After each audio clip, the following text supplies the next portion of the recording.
Welcome to today's Explainer. All right, we're jumping right into a totally fascinating concept today, one that literally dictates almost everything about our daily lives. We're talking about the relationship between your time and your wealth.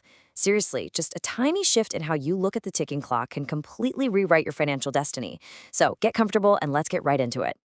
So, let's kick things off with a pretty fundamental question. It challenges how we think about our daily grind and our actual path to financial freedom. Are you selling your time or are you buying it? It sounds kind of like a riddle, right? But how you answer this single question basically defines your entire financial trajectory. To really wrap our heads around the gravity of that question, we're going to look at two totally distinct worlds. And the crazy part, they operate right next to each other in the exact same economy. Through the stories of two very different guys, we're going to see how the exact same 24 hours in a day can yield wildly different results, all based on how they view the concept of time. First up, I want you to meet Raghav. Now, Raghav is an incredibly hardworking guy. He's a daily wage earner working at a local clothing shop. His reality is super grounded, His survival and honestly his family's survival depends 100% on his physical daily labor. Every single day he's got to show up. His actual presence is the only engine driving his income. And man, the physical toll of his reality is just brutal. His shift kicks off bright and early at 9 a.m., and it just doesn't stop. Through 2 p.m. all the way until 8 p.m., he is locked into continuous, grueling labor.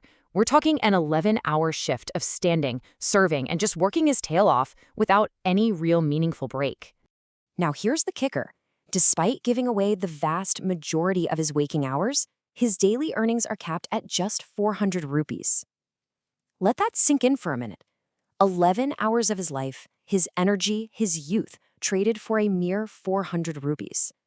There's a hard physical ceiling on what he can earn simply because there's a hard limit on how many hours a human being can actually stay awake and work. We've all heard that classic phrase, right? Time is money. Well, for Raghav, that's not just some catchy business slogan. It's a harsh, literal truth. He is doing a direct one-to-one trade, selling his time to earn his livelihood. If his time is spent at the shop, he gets paid. The second his time runs out for the day, the money completely stops. And you can imagine the sheer anxiety this creates. Literally missing even one day means the stove doesn't burn at home. If Raghav gets sick, or if there's a family emergency, or heck, if he just needs a day to rest his tired bones, his family instantly struggles to put food on the table. There is absolutely zero safety net here because he has zero leverage. His income is completely tethered to him physically being there. But what happens when we flip the coin? Let's meet Vikram. Now, Vikram operates in the exact same economy as Raghav, but his reality is a whole different ballgame. He's the highly successful owner of a massive textile mill. While Raghav is busy counting his hours, Vikram is operating on an entirely different plane of business and wealth. Unlike Raghav, who's working non-stop right there at the shop counter, Vikram doesn't actually sit in his shop himself. Even though he owns this huge, sprawling business, he's completely detached from the physical, ground-level labor of the operation. So you might be wondering, how on earth does Vikram run this massive operation if he's not even there?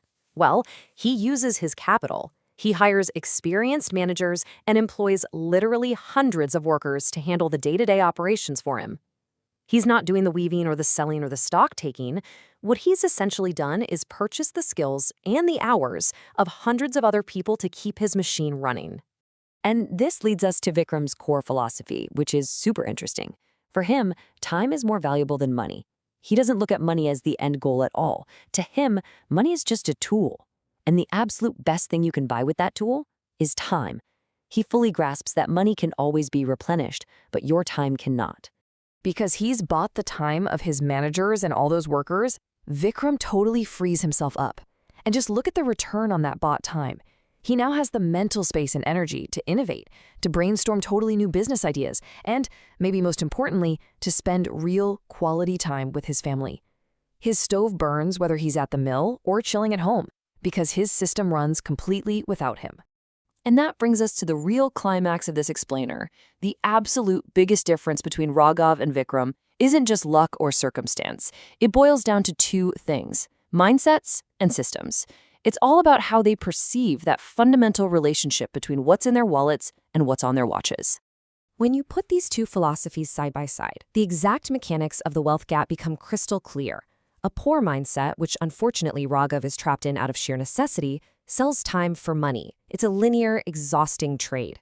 But a wealthy mindset, the one Vikram embodies, spends money to save time.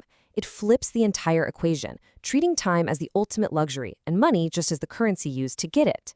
We can actually break this wealthy approach down into two really actionable steps. Step one, you spend money to buy back your time. You literally hire out the tasks that tie you down. Step two, you build a self-sustaining system. You stop using your capital just to buy consumer goods, and you start using it to create leverage. You build a system of managers, workers, and processes that generates income for you whether you're awake or asleep. So the absolute crucial point here comes down to this core difference. It perfectly sums up this entire tale of two mindsets. The poor man sells his time for money, while the rich man spends money to save time and build systems. That right there is the fundamental dividing line between just surviving and truly thriving. Which leaves us with a final thought for you to chew on as you look at your own daily routine.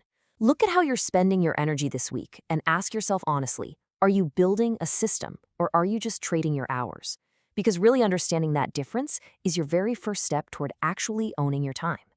Thanks so much for joining me on this explainer, and I really hope it sparks a completely new way of looking at your day.